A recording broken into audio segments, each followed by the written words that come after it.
What do we know, everybody? I'm going to talk today about reman parts. Now, reman parts, they can save you some money, they can save you some headache, but they can cause you some problems. And I'm going to explain. These two alternators are from two different manufacturers. This one is from the Lease Neville. This is a Wilson.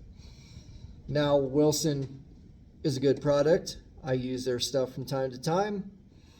Had a few issues, but it is what it is. This Lease Neville alternator, I like their products. I don't have many issues with them.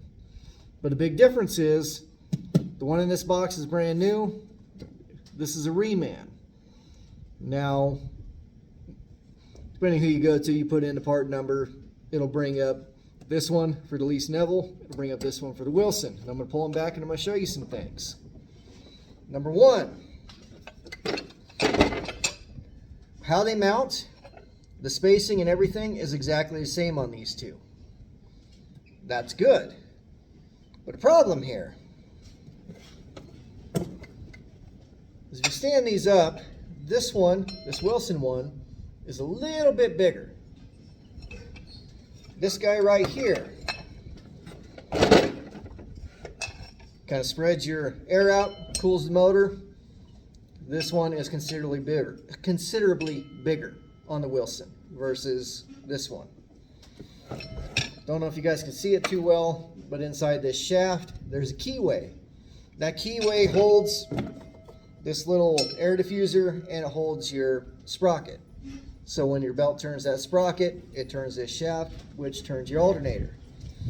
This one here is my first real big issue with this. Inside here, I don't know if you can see it or not, but I've had to go in there with a punch and a chisel because when they ran this thing through and machined it back down to get this thing ready for reman, they didn't take the keyway out. They literally cut that keyway down, left it in the slot, and then machined around it, polished it up. So it does you no good. No good whatsoever. Tried and tried and tried and tried and tried to get this out of here. Couldn't do it. Once I finally got something that I could make work in there, got everything hooked up, and I realized because of the size, I couldn't get it in to where I needed it to get to mount up. So, this guy here isn't much bigger, but it's big enough that it will not work. The back of these two is slightly different, but it's not a big enough difference to screw anything up. So what I got to end up doing is take this reman alternator back, just return it, and do what I originally wanted to do and get a brand new one. Now, you're asking yourself, if I like this, why did I get the reman? Well, it wasn't my choice. Customer wanted to save a few bucks, wanted to go with the reman, that's what we went with. And, well, let me detail the cost out for you. This guy right here, to the customer, was, I think, 380 bucks. That's no markup on my end, just straight across, about 380 bucks. This guy right here, before the core, is 385. Now don't get me wrong, I think Wilson makes a good alternator. I think they make good starters, I think they make good stuff. But I do run into issues with this, with the reman stuff. That's why I don't like to do it, especially on these alternators. I don't like to put Wilson alternators on because I have problems more often than not. Whether it be the size, stuff like that with the shaft, and just whatever on earth they did with the keyway.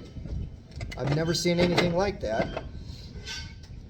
But there's usually some sort of issue I got to work around. But most of the time, it's not that big of a deal. But when you take the core off of this, it takes down to about 300 bucks. So you're saving about 80 bucks. Now, after I return that and get the original one that I wanted, it's back up to about 380. Now here's a question. All the trouble that I dealt with, the trouble I dealt with trying to get a keyway to work in this Wilson one, the time that I spent doing that, which is pretty close to an hour, who pays for that? If I send this back to Wilson, Wilson will honor it.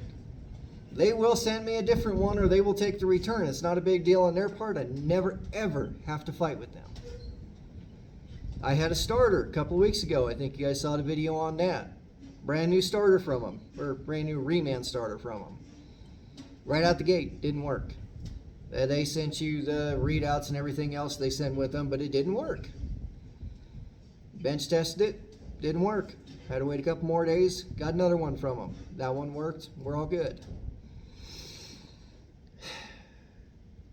But who pays for the time? Now, it's their stuff I'm having trouble with, but you're not going to get the money from these guys. They'll honor the part, but they're not going to honor your labor.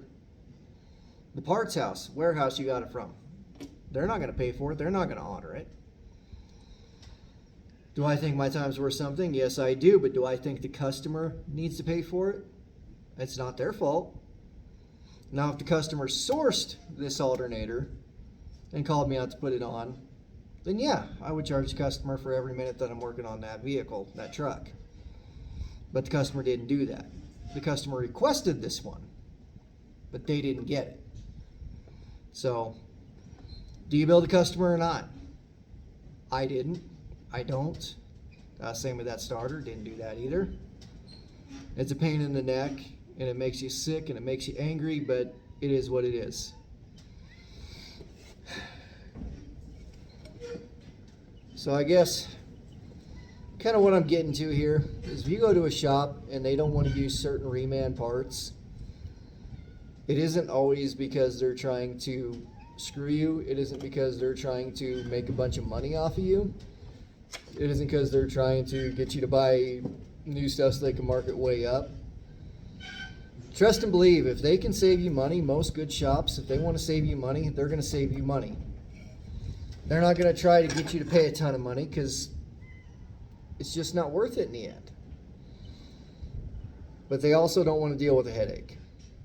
This right here was nothing but a headache, and I was pretty mad this afternoon dealing with it. Now, like I said before, I don't think Wilson's a bad brand. I do prefer the Lease Neville stuff over Wilson. And these guys are really, I've never had an issue at all with any of their alternators, any of the stuff I put on. Really good stuff. But I've also never bought anything reman from them. It's always been brand new. Wilson, I put in plenty of their stuff. Alternators, a lot of starters. It just depends what you can get, where you can get it at. But I tell you what, guys, this has been a headache. Not a good headache. Fought and fought and fought with everything with this truck to get everything to work and everything to go, and I gave the part number out, did what the customer wanted to do, and finally get a chance to go back out and try to put everything in today, and I can't even get this thing to go where it needs to go to bolt on. It's just too big. And other applications, like if I was putting it in a 379 Peterbilt, I wouldn't have any trouble at all getting it to fit where it needed to go. But in a 1977 Ford LT9000, it's a little tight. So anyway, guys, I've rambled on for long enough. I hope you enjoyed this video. These things are definitely different. This one is definitely bigger. I think this one, it'd push out a lot more power if you needed it, if you had a lot more stuff drawn off of it. But this is the one I took off. Same brand new one, the exact same thing as this. I'm putting back on. And I know it'll work. So, it's what it is, guys.